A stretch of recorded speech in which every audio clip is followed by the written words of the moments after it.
Hello everyone, स्वागत करते हैं एक बार फिर से आपके भरोसेमंद यूट्यूब चैनल प्रिस्टाइन क्लासेस में। जैसा आप सभी लोग थंबनेल पर देख के समझ चुके होंगे कि आज जो हम बात करने वाले हैं वह सिलेबस के एनसीईटी 2024 के जो सब्जेक्ट हैं उनके सिलेबस के बारे में हम यहाँ पर डिस्कशन करेंगे। और सिलेबस में जो आपका सब्जेक्ट है वह है आज आपका हिंदी। आप सभी को पता है कि आपका जो सेक्शन 1 है उसमें लैंग्वेज है, तो लैंग्वेज में 2 लैंग्वेज आपको लेने हैं और उसमें आप कोई भी 2 लैंग्वेज ले सकते हैं। तो आज हम लोग लैंग्वेज का कोड जिनका है 102 यानी कि हिंदी भाषा और साहित्य, जो भी हिंदी लेना चाहते हैं उनका पहला कोड है 102। ये कोड अगर आप लेते हैं तो इसका सिलेबस क्या होगा, यानी इसका पाठ्यक्रम क्या होगा, इसका आप लोग को इंट्रोडक्शन थोड़ा सा मैं दूंगा कि इस विषय को किस प्रकार से पढ़ना है, क्या आपको इसमें पढ़ना है, क्या नहीं पढ़ना है और कैसे आपको इसको पढ़ना है।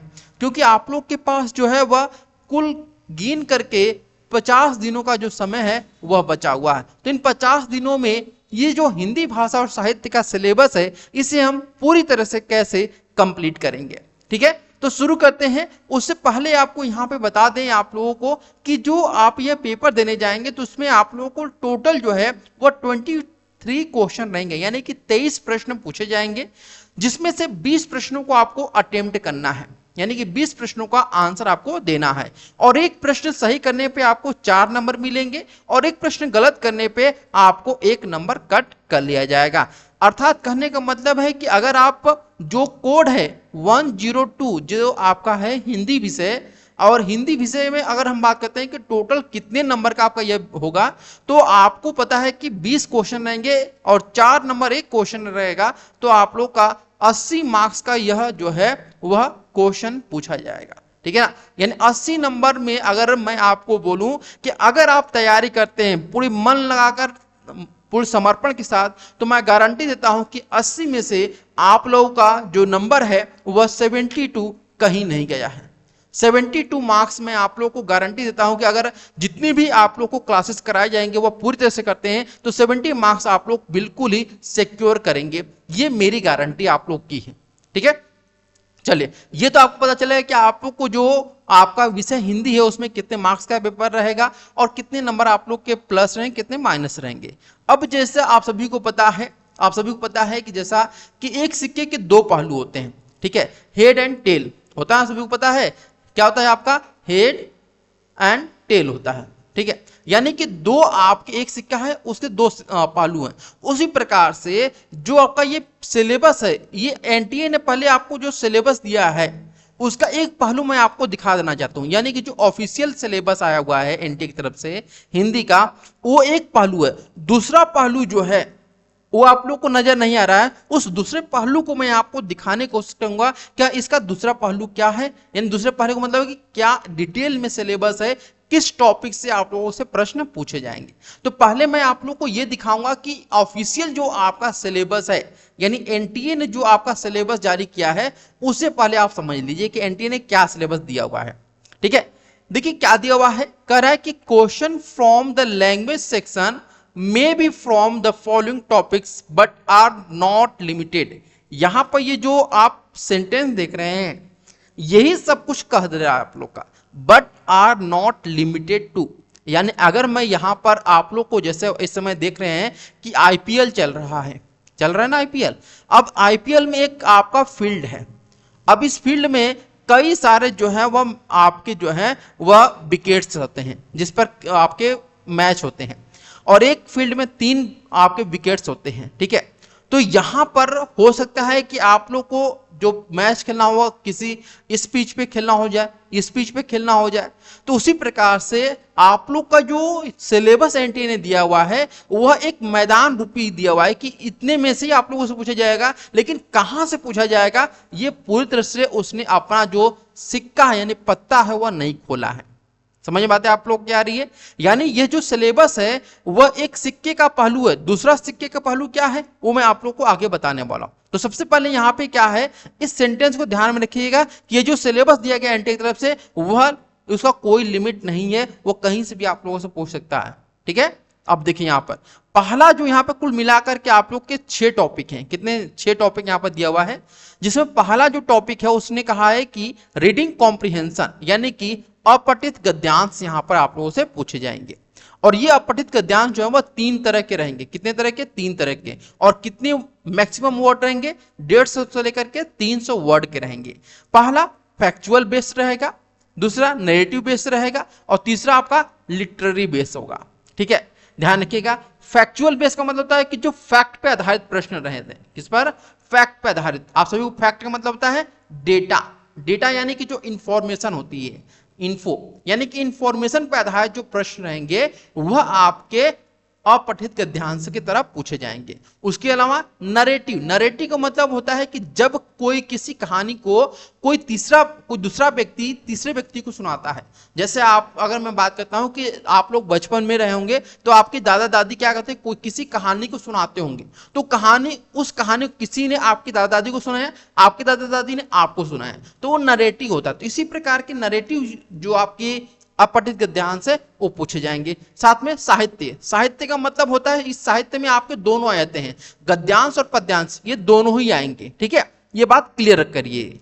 अब आगे बढ़ते हैं यहाँ पर। अब यहाँ पर जो दूसरा टॉपिक दिया हुआ है एनटीए ने वह है वर्बल एबिलिटी यानी कि मौखिक क्षमता से संबंधित प्रश्न रहेगा। इसके अलावा तीसरा दिया है रीअरेंजिंग द पार्ट्स यानी भागों को व्यवस्थित करना।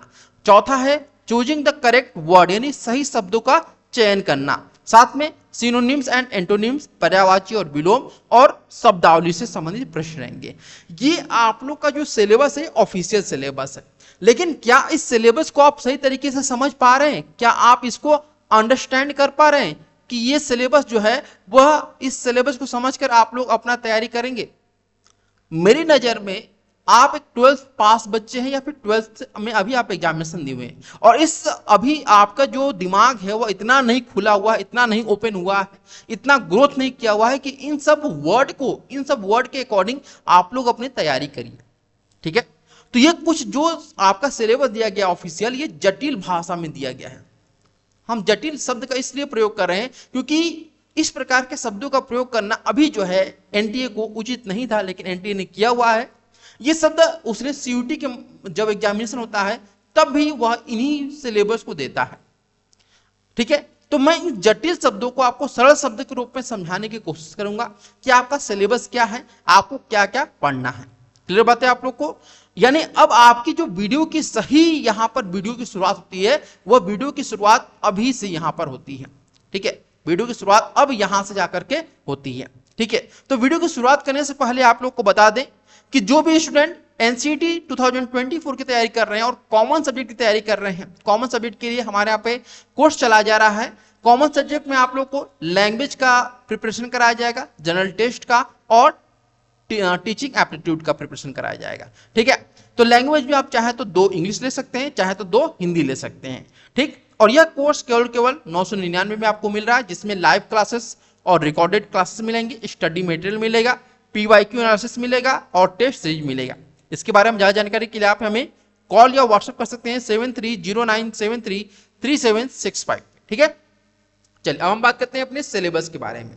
देखिए, सिलेबस जो आप लोग का है वह क्या है कि आप लोगों को सिलेबस में अपठित गद्यांश और पद्यांश दोनों पूछे जाएंगे। ठीक है, अपठित गद्यांश और पद्यांश यानी कि जैसे कोई यहां पर गद्यांश दे देगा, ठीक है, 150 से लेकर के आपका 300 शब्दों का जो है वह आपका क्या हो जाएगा, शब्दों का गद्यांश दे देगा। ठीक है, और उसी पर जो है वह 3 से 4 क्वेश्चन आप लोगों को बनाने को दे देगा, या फिर 1-2 क्वेश्चन आप लोग को पूछ देगा इसी गद्यांश पे, या फिर कोई आप लोग को जो है पोयम, मतलब आप यहां पर पोयम दे देगा, ठीक है, कविता दे देगा, उस कविता पर आधारित आप लोग से 1-2 प्रश्न पूछ देगा। ठीक, इस प्रकार के प्रश्न रहेंगे। इसके बाद हिंदी भाषा का सामान्य परिचय, हिंदी भाषा का सामान्य परिचय, इसमें आप लोग को मैं बता दूं कि सामान्य परिचय में जैसे यहां पर हिंदी की जो बोलियां हैं, जो प्रमुख बोलियां हैं, उन बोलियों के बारे में आप लोगों से जानकारी लिया जाएगा कि यह बोली कहाँ की, जैसे भोजपुरी जो है वह किस क्षेत्र में बोली जाती है, या फिर आप सभी को पता है कि जो मतलब अलग अलग भाषाएं बोली जाती हैं, पूर्वी हिंदी, पश्चिमी हिंदी, खड़ी बोली, अपभ्रंश भाषा, इन सब टॉपिक को आपको इसी टॉपिक के अंतर्गत समझना होगा। ठीक है, इसके बाद आपको हिंदी वर्णमाला, हिंदी वर्णमाला में आपको यहाँ पर जो वर्ण होते हैं उनके बारे में बात किया जाएगा। वर्ण यानी कि जो आपके स्वर, व्यंजन, इन सब के बारे में यहाँ पर डिस्कशन होगा। ठीक है, इसके अलावा आप लोग को हिंदी वर्णमाला में ही एक बहुत महत्वपूर्ण टॉपिक है आपका विराम चिन्ह। तो विराम चिन्ह भी आप लोग को इसमें ही पढ़ना है। ठीक है, तो विराम चिन्ह से भी प्रश्न आप लोग के आएंगे। इसके बाद है आपका शब्द भेद।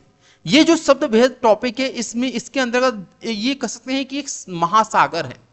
क्या है आपका? महासागर है, क्योंकि इसमें बहुत सारे जो टॉपिक हैं वह आपके इसमें समाहित हैं। शब्द भेद में आप लोग को विकारी शब्द पढ़ना होगा। ठीक है, विकारी शब्द। इसके अलावा आप लोग को अविकारी शब्द पढ़ना होगा। इसके अलावा आप लोग को यौगिक शब्द, ऋण शब्द, इसके अलावा तत्सम तद्भव। ठीक है, इसके अलावा संज्ञा, सर्वनाम। ठीक है, संज्ञा, सर्वनाम, क्रिया, विशेषण, इसके अलावा देशज, विदेशज, तत्सम तद्भव, क्रिया, विशेषण। ये सब कुछ आपको जो है वह शब्द भेद के अंतर्गत ही पढ़ना होता है। ठीक है, इसके अलावा आप लोग को काल से संबंधित प्रश्न पूछा जाएगा। जैसा आप सभी को पता है कि काल आप लोग का जो है वर्तमान काल, भूतकाल, भविष्य काल, इन सबसे भी प्रश्न आप लोगों के रहने वाले हैं। इसके बाद आपका अव्यय आता है, अव्यय से प्रश्न रहने वाले हैं। ठीक है, फिर आपका जो आपकी शुरुआत होती है वह है आपका यहाँ पर वाक्य रचना।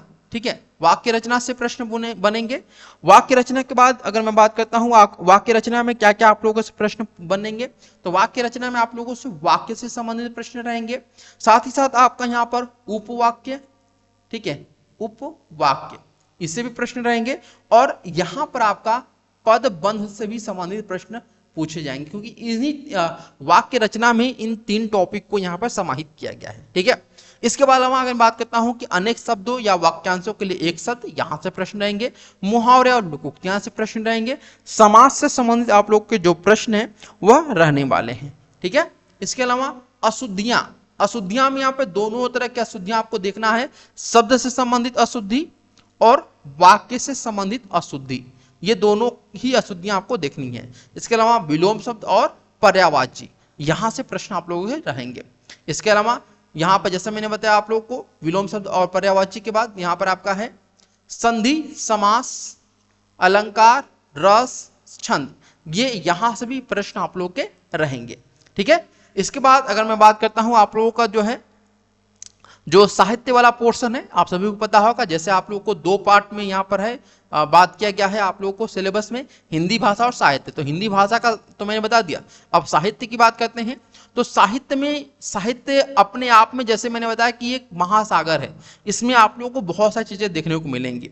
ठीक है, तो उन महासागर में हम एक दो बूंद जो होते हैं ना, एक दो बूंद, उनके बारे में ही पढ़ेंगे। पूरी महासागर को आपको नहीं पढ़ना है। आपको एग्जामिनेशन देना एंट्रेंस एग्जामिनेशन का, न कि आपको एग्जामिनेशन देना है पीएचडी या फिर नेट जेआरएफ का, कि आपको पूरा पूरा साहित्य पढ़ना है। आपको केवल हल्का फुल्का जो ऊपर से है उन सब चीजों के बारे में पढ़ना है। साथ ही इसमें हिंदी साहित्य में युग परिचय, आप सभी पता है युग है, युग के जो प्रमुख कवि और रचनाकार हैं उनसे, और हिंदी साहित्य से संबंधित जो पुरस्कार हैं, जिनको पुरस्कार मिले हैं, उनके बारे में आपको यहाँ पर जानना है। तो ये हिंदी साहित्य का आपका सिलेबस हुआ और आपका हिंदी भाषा का सिलेबस हुआ।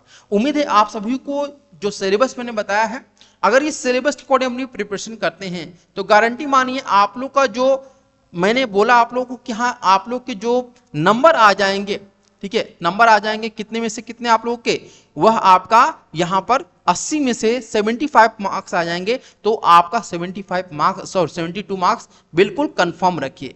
यानी अगर आप मेरे साथ प्रिपरेशन कर रहे हैं तो 72 मार्क्स आप लोग का बिल्कुल पक्का है। अब इससे ज्यादा आप लोग अगर अपने से अच्छा तैयारी करते हैं तो 80 में से 80 मार्क्स भी आप लोग गेन कर सकते हैं, क्योंकि केवल और केवल थोड़ा सा आपको ध्यान देने की जरूरत है। ठीक है, तो आई होप आप लोग को सारी चीजें समझ में आ चुकी होंगी। अगर कोई भी डाउट हो तो आप लोग कमेंट करिएगा, मैं कोशिश करूंगा आपके सभी कमेंट का जवाब दे सकूं। आज के लिए इतना ही, फिर मिलते हैं नेक्स्ट वीडियो में, तब तक के लिए धन्यवाद। Thank you so much for watching this video.